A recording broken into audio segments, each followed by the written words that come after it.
एक बार की बात है। एक बूढ़ा आदमी ट्रेन में सफ़र कर रहा था और संयोग से उस दिन उस ट्रेन का डिब्बा पूरी तरह खाली था। जैसे ही ट्रेन अगले स्टेशन पर रुकी, 8-10 लड़के उस पर चढ़ गए और मस्ती करने लगे।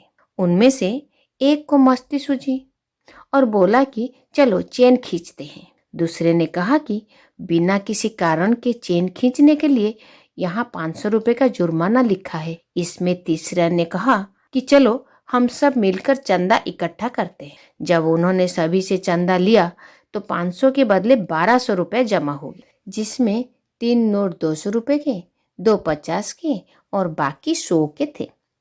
पहला लड़का ने एकत्रित चंदा को अपनी जेब में रख लिया। तीसरा लड़का ने कहा कि चलो चेन खींचते हैं।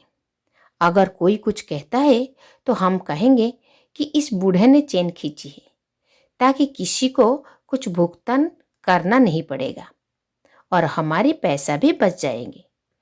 पास बैठे बूढ़े हाथ जोड़कर कहा, मैंने तुम्हारा क्या बिगाड़ा है? तुम मेरे साथ ऐसा क्यों कर रहे हो? तुम मुझे क्यों परेशान करना चाहते हो? लेकिन उस बूढ़े आदमी की किसी ने कुछ भी नहीं सुनी। जंजीर खींची गई।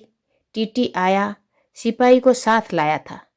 पूछने पर लड़कों ने एक स्वर में कहा, बूढ़े ने जंजीर खींची है।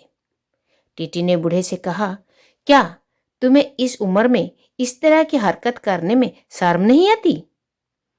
बूढ़े ने हाथ जोड़कर कहा, साहब, मैंने जंजीर खींच ली है, लेकिन मैं बहुत लाचार था।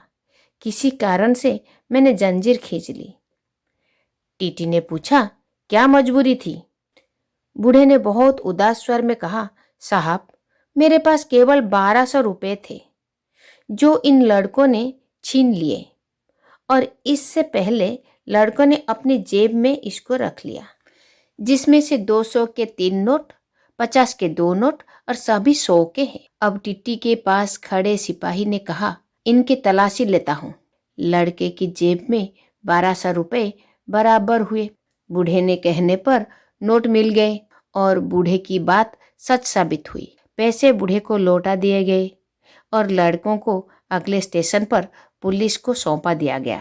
पुलिस के साथ जाते समय लड़के ने बूढ़े की तरफ देखा और बूढ़ा अपने सफ़ेद दाढ़ी को सहलाते हुए बोला, बेटा, ये बाल यूं ही सफ़ेद नहीं हुआ है। इससे हमको पता चला कि दूसरों को कभी भी मुसीबत में नहीं डालना चाहिए। जब दूसरों को मुसीबत में डालोगे तो खुद ही मुसीबत में आ जाओगे। Thank you. आप मेरे चैनल में पहली बार हो तो प्लीज सब्सक्राइब करना ना भूलना। Thank you.